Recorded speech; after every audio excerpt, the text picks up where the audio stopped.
آپ کو پتہ ہے صحیح بخاری میں موجود ہے، عروہ ابن زبیر حضرت ابو بکر کا نواسہ کہتا ہے کہ میں نے عبداللہ بن عمر بن عاص سے پوچھا کہ نبی الاسلام پہ جو کافروں نے مصیبتیں ڈھائی تھی ان میں سے کوئی مشکل وقت ہمیں بتائیں۔ احد کا وقت تو سب کو پتہ ہے، تو انہوں نے کہا مجھے وہ وقت یاد ہے کہ مکے کا دور تھا، تو عقبہ ابن ابی معیط جس نے ایک دفعہ نبی الاسلام کے، صحیح بخاری مسلم میں آتا ہے کہ کندھے پہ اوجڑی لا کے اونٹ کی رکھ دی تھی، پھر سیدہ فاطمہ آئی انہوں نے ہٹائی، اس نے نبی الاسلام کے گردن میں ایک دفعہ چادر ڈالی، صحیح بخاری میں آتا ہے، اور اتنی زور سے کھینچی گلا دبایا، قریب تھا کہ آپ کی مبارک آنکھیں باہر نکلا، تو اتنے میں سیدنا ابو بکر صدیق وہاں آئے اور انہوں نے اس کو مار کے ہٹایا، اور قرآن کی وہ آیت پڑھی، کیا تم ایک شخص کو صرف اس لیے مار دینا چاہتے ہو کہ وہ کہتا ہے کہ میرا رب اللہ ہے؟ اور پھر اس کے بعد جو حضرت ابو بکر کی پٹائی ہوئی وہ الگ چیز ہے، لیکن وہ اس لیول کے اوپر اپنی جان نثار کرنے کے لیے تیار ہو جاتے تھے۔ غزوہ احد کے موقع پر صحیح بخاری میں آتا ہے کہ 12 بندے صرف نبی صلی اللہ علیہ وسلم کے ساتھ رہ گئے تھے 700 میں سے، اور ان 12 میں حضرت ابو بکر بھی شامل تھے، حضرت علی بھی تھے، حضرت عمر بھی تھے۔ اس وقت بھی کمٹمنٹ آپ دیکھ لیں، پیچھے نہیں بالکل ہٹے، ہر موقع پہ جہاں پہ قربانی کا موقع آیا پوری کمٹمنٹ کے ساتھ نبی صلی اللہ علیہ وآلہ وسلم کا ساتھ۔ حضرت عمر بن عاص کہتے ہیں بخاری اور مسلم دونوں میں، نبی علیہ السلام نے مجھے ایک لشکر روانہ کیا تو اس لشکر کا امیر بنایا، تو مجھے یہ زوم ہوا کہ میں حضور کا بڑا لاڈلا ہوں، تو میں نے کہا یا رسول اللہ صلی اللہ علیہ وسلم آپ کو لوگوں میں سب سے بڑھ کے محبوب کون ہے؟ تو فرمایا عائشہ سلام اللہ علیہ۔ تو میں نے کہا نہیں یا رسول اللہ میں مردوں میں پوچھ رہا ہوں، تو کہا اس کا باپ ابو بکر۔ پوچھا اس کے بعد، کہا عمر، اور پھر کہتے ہیں میں حضور سے پوچھتا گیا، آپ نام لیتے کہ میرا نام کوئی نہیں لیا، پھر میں خاموش ہو گیا کہیں میں ان بندوں میں شامل ہی نہ ہوں۔ صحیح بخاری میں آتا ہے عبداللہ بن عمر رضی اللہ تعالیٰ عنہما کہتے ہیں کہ ہم نبی علیہ السلام کی موجودگی میں یہ کہا کرتے تھے کہ رسول اللہ صلی اللہ علیہ وآلہ وسلم کے بعد سب سے افضل ابو بکر ہیں، اور پھر عمر ہے، اور پھر عثمان ہے، اور اس کے بعد ہم صحابہ میں تفریق نہیں کیا کرتے تھے کہ کون کس سے اوپر ہے، ان تینوں کے بعد۔ لیکن یہاں پہ میں ایک ٹیکنیکل مسئلہ آپ کو بتا دوں کہ جب کبھی بھی صحابہ میں فضیلت کی بات ہو رہی ہوتی ہے نا، تو وہ ایکسکلوڈنگ اہل بیت ہوتا ہے، کیونکہ صحابہ کرام بھی اہل بیت کو ایک الگ سے آئیڈینٹی تصور کرتے تھے، اور محدثین بھی، ورنہ تو ظاہر ہے کہ صحیح بخاری میں ہے، مسلم میں بھی، کہ فاطمہ میرے جگر کا ٹکڑا ہے، جس نے فاطمہ کو تکلیف دی اس نے مجھے تکلیف دی۔ سیدنا ابو بکر بھی کبھی یہ جرت نہیں کریں گے کہ کہیں کہ میں رسول اللہ کو فاطمہ سے بڑھ کے محبوب ہوں، کبھی بھی نہیں یہ جرت کریں گے۔ اس کے الٹ آپ کو حدیثیں بخاری مسلم میں مل جائیں گی، وہ ٹاپک الگ ہے۔ میں آپ کو ایک شرعی مسئلہ سمجھا رہا ہوں، محدثین کے ہاں، صحابہ کے ہاں جب کبھی بھی صحابہ کی فضیلت کی بات ہو رہی ہوتی ہے تو وہ ادر دین اہل بیت ہوتا ہے، یعنی اگر یہ فضیلت کی بات ہو رہی ہے تو اس میں حضرت فاطمہ، حسن و حسین، حضرت علی شامل نہیں ہے، ان کا مقام وہ ہاں وہ الگ سے ہے، وہ کیٹیگری الگ ہے، وہ اہل بیت کی کیٹیگری میں فال کرتی ہے، اور یہ اہل بیت کی کیٹیگری اتنی سٹرونگ ہے، آپ حدیث کی کتابوں میں دیکھیں گے کہ صحابہ کرام کے فضائل پہ چیپٹر الگ ہے، اہل بیت پہ الگ ہے، اور امہات المومنین پہ الگ ہے۔ ایون امہات المومنین کو بھی اہل بیت سے الگ سے ذکر کیا جاتا ہے۔ اہل بیت کی ٹرم جو محدثین کے ہاں مانی جاتی ہے، اگرچہ امہات المومنین بھی اہل بیت ہے، لیکن وہ اسپیسیفکلی سیدنا علی، حسن حسین اور سیدہ فاطمہ کے لیے۔ تو یہ میں آپ کو کیٹیگری بتا رہا ہوں۔ تو بہرحال یہ خود مولا علی علیہ السلام کے بارے میں صحیح بخاری میں آتا ہے، محمد ابن حنفیہ نامی ایک عورت سے حضرت علی کا بیٹا تھا، اس کا نام تھا محمد۔ حضرت فاطمہ کی زندگی میں تو حضرت علی نے دوسری شادی نہیں کی، وہ صحیح بخاری مسلم میں آتا ہے، نبی علیہ السلام نے ان کو منع کیا تھا، یہ ان کی خصوصیت تھی۔ بعد میں انہوں نے کچھ شادیاں کی، اس سے بھی اولاد ہوئی، جس میں حضرت سیدہ حنفیہ نامی ایک عورت تھی، ان سے ایک بیٹا تھا محمد ابن حنفیہ۔ صحیح بخاری میں آتا ہے حضرت ابو بکر کے فضائل کے چیپٹر میں کہ محمد ابن حنفیہ کہتا ہے کہ میں نے اپنے والد علی ابن ابی طالب سے پوچھا، ابا جان بتائیں رسول اللہ کے بعد اس امت میں سب سے افضل کون ہے؟ تو انہوں نے کہا ابو بکر۔ تو میں نے پوچھا اس کے بعد؟ فرمایا عمر۔ اور ان کا میں تیسری دفعہ میں نے سوچا کہ میں اگر پوچھا تو یہ عثمان کا نام لیں گے، تو میں نے کہا اس کے بعد تو آپ کا ہی نمبر ہوگا۔ لیکن وہ تو علی تھے نا، تو انہوں نے کہا کہ میں تو عام مسلمانوں میں سے ایک مسلمان. وَمَنْ أَحْسَنُ قَوْلًا مِّمَّنْ دَعَا إِلَى اللَّهِ وَعَمِلَ صَالِحًا وَقَالَ إِنَّنِي مِنَ الْمُسْلِمِينَ. اس سے بڑھ کر کس کی بات ہو سکتی ہے جو لوگوں کو اللہ کی طرف بلائے، خود بھی نیک اعمال کرے اور پھر بھی کہ میں عام مسلمانوں سے ایک مسلمان ہوں. میں بھی مسلمان ہی ہوں. بہت بڑا پیر فقیر یا کوئی اپنے آپ کو ایکسٹراڈنری نہ ماننا شروع کر. اس حدیث میں بھی سیدنا ابو بکر صدیق رضی اللہ تعالیٰ عنہ کی فضیلت کو خود مولا علی نے بیان کیا. پھر بخاری مسلم میں وہ جو حدیث ہے سقیفہ بنی ساعدہ والی جو اختلاف ہوا تھا، اس میں آپ کو پتا ہے سیدنا علی نے بیعت نہیں کی تھی حضرت ابو بکر کی 6 مہینے تک. بخاری مسلم دونوں میں آتا ہے. پھر سیدہ فاطمہ بیمار ہو گئی، ان کی تیمارداری کرتے رہے. پھر سیدہ فاطمہ فوت ہو گئی. بخاری مسلم کے الفاظ ہیں حضرت علی نے حضرت فاطمہ کی وفات کے بعد دیکھا کہ لوگوں کا رجحان ان سے کم ہونا شروع ہو گیا. جب تک حضرت فاطمہ زندہ تھی تو ظاہر ہے نبی اسلام کا ایک وہ معاملہ تھا. تو پھر انہوں نے حضرت ابو بکر کو پیغام بھیجا کہ آپ میرے گھر آئیں اور اپنے ساتھ کسی کو نہیں لے کے آنا. اس حدیث کو روایت سیدہ عائشہ کر رہی ہے اور حدیث بخاری میں بھی ہے، مسلم میں بھی. اور اما عائشہ کہتی ہیں کہ سیدنا علی کی خواہش تھی کہ حضرت عمر نہ جائیں کیونکہ ان کے مزاج میں ذرا تیزی تھی. تو حضرت ابو بکر حضرت علی کے گھر جانے لگے تو حضرت عمر نے روک لیا. ان کا آپ کو میں اکیلے نہیں جانے دوں گا. ہائے ہائے، ابو بکر تو پھر ابو بکر ہے نا. انہوں نے کہا اللہ کی قسم نبی کے گھر والوں سے ہمیں کوئی شر کی امید نہیں ہے. ان کو تھا کہ بلا کے ایجنسیوں کے ہاتھوں گرفتاری نہ کروا دے. آج کے دور میں بات کروں تو حضرت بکر اکیلے گئے. سیدنا علی نے حضرت بکر سے کہا کہ اللہ نے جو آپ کو ہم پہ فضیلت دی ہے اس امر خلافت میں، ہمیں آپ سے کوئی حسد نہیں، لیکن نبی الاسلام کی قربت کے ناطے اور آپ کے اہل بیت ہونے کے ناطے ہم یہ سمجھتے ہیں کہ ہمیں اس مشورے میں شامل کرنا چاہیے تھا. تو سیدنا ابوبکر نے رونا شروع کر دیا. رونے کا مطلب یہ تھا کہ انہوں نے اس چیز کو ایکسپٹ کیا کہ یہ ٹیکنیکلی مسئلہ مس ہینڈل ہوا ہے. لیکن وہ کیوں ہوا وہ میں نے پورا 3 گھنٹے کا لیکچر ریکارڈ کروایا. مسئلہ 55B، وصی رسول کون ہے اور حدیث قرطاس کا تحقیقی جائزہ. جب رونا شروع کیا تو سیدنا علی نے کہا کہ بس اب میں آپ کی اعلانیہ بیعت کروں گا. یہ ہے للہیت. ورنہ وہ کہتے کہ ابو بکر میں بیعت کرتا ہوں باہر جا کے بتا دینا. یہ کام ہوتا تو اکڑ والا ہوتا، لیکن وہ تو علی تھے. اکڑ تو دور دور تک نہیں تھی، زہد تھا، عاجزی تھی، اللہ کا تعارف تھا. کہا میں اعلانیہ بیعت کروں گا آپ کی. آج کے ہوتے تو کہتے جی باہر جا کے آپ بتا دیں، میں ایک ٹویٹ کر دوں گا پیچھے سے کہ بس ہو گئی ہے ہمارا آپس میں. ظہر کے وقت بخاری مسلم کے الفاظ ہیں سیدنا ابو بکر نماز کے بعد ممبر پہ چڑھے اور حضرت علی کے فضائل بیان کیے اور پھر بیان کیا کہ ان کے بیعت نہ کرنے کی وجہ کیا تھی. اور پھر ممبر سے نیچے اتر آئے. پھر حضرت علی ممبر پہ چڑھے اور حضرت ابو بکر کے فضائل بیان کیے اور اپنے بیعت نہ کرنے کی وجوہات بتائیں اور پھر اعلانیہ بیعت کی. اور حضرت علی ممبر سے اترے تو تمام مسلمان پھر حضرت علی سے خوش ہو گئے کہ انہوں نے اس مسئلے میں قربانی والا معاملہ کیا. تو یہ بھی ایک موقع تھا. اس میں الفاظ ہیں کہ حضرت ابو بکر کہتے ہیں اللہ کی قسم حضرت علی سے روتے ہوئے کہ مجھے نبی کے گھر والے اپنے گھر والوں سے بڑھ کے عزیز ہیں.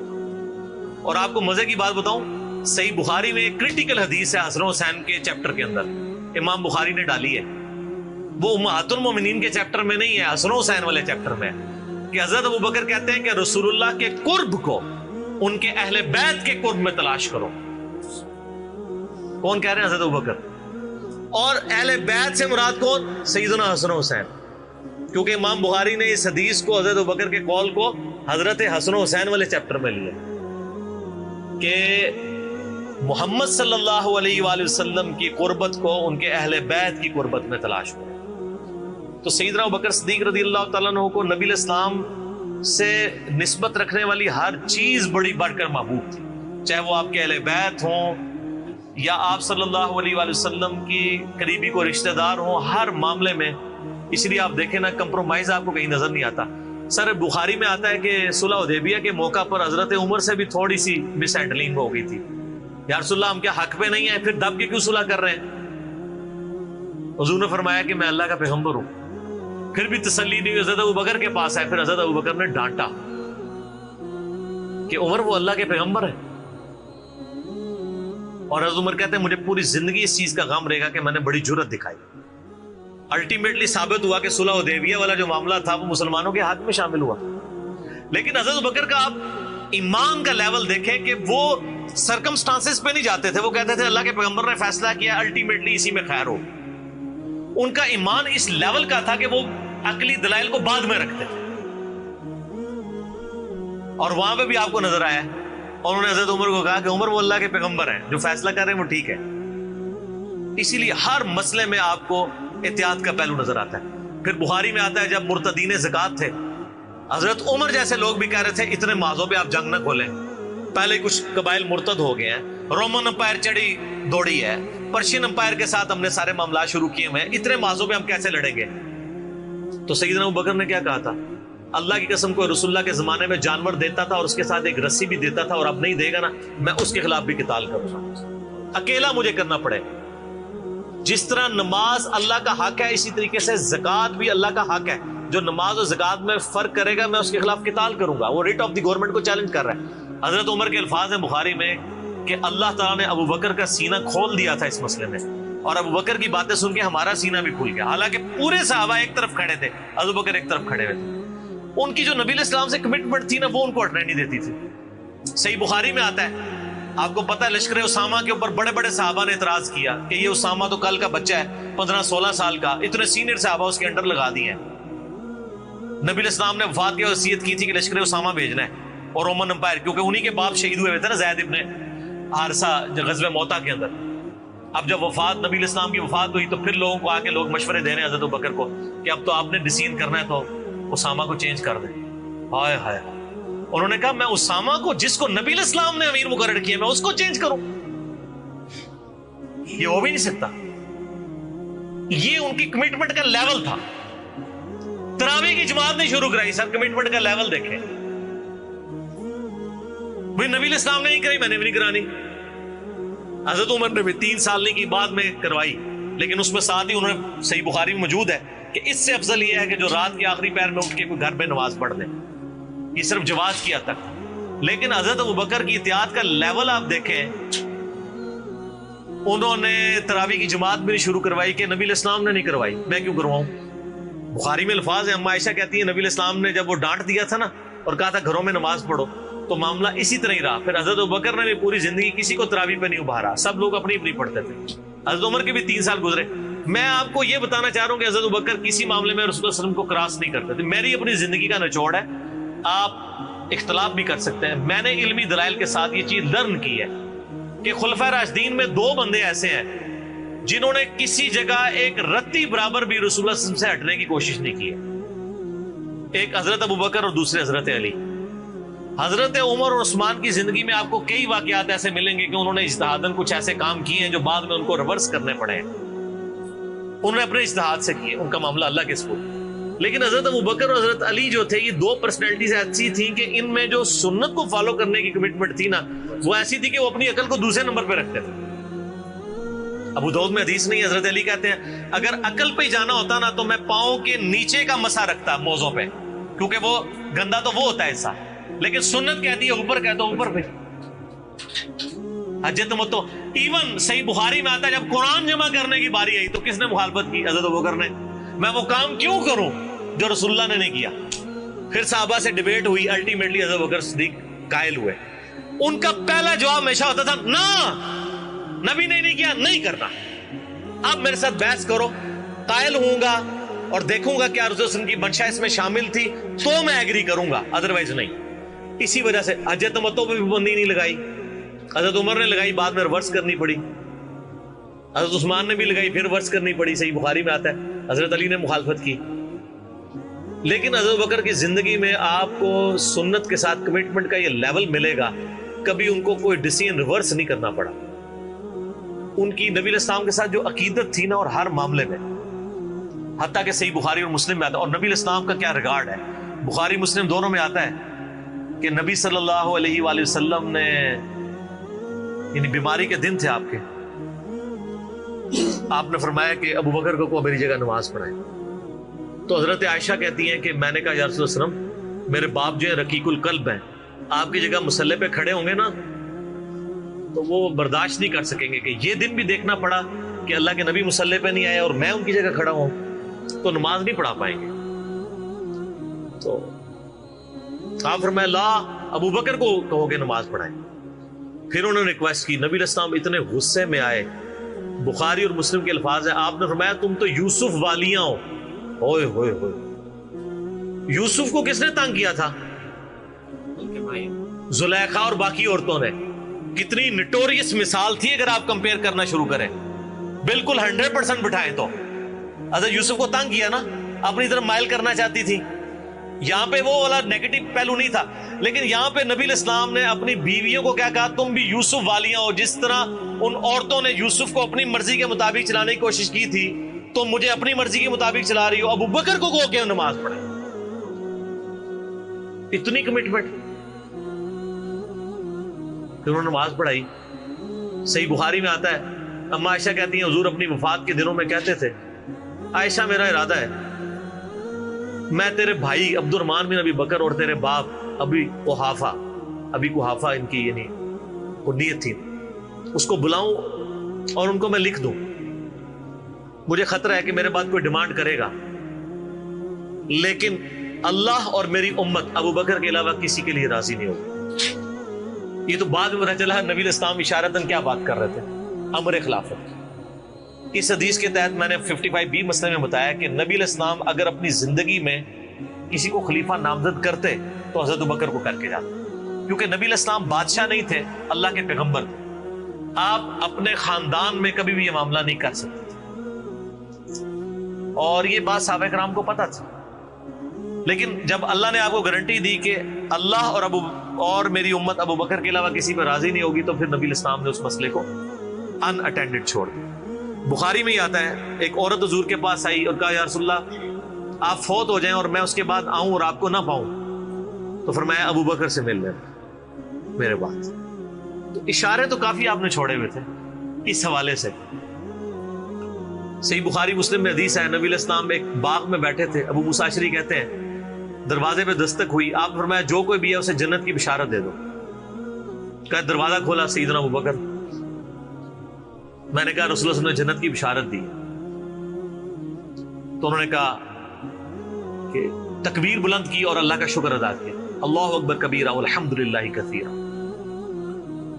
نبی علیہ السلام کنویں کی منڈیر پہ بیٹھے ہوئے تھے، آپ نے ابو بکر کو اپنی دائیں جانب بٹھا لیا ٹانگیں لٹکا کے.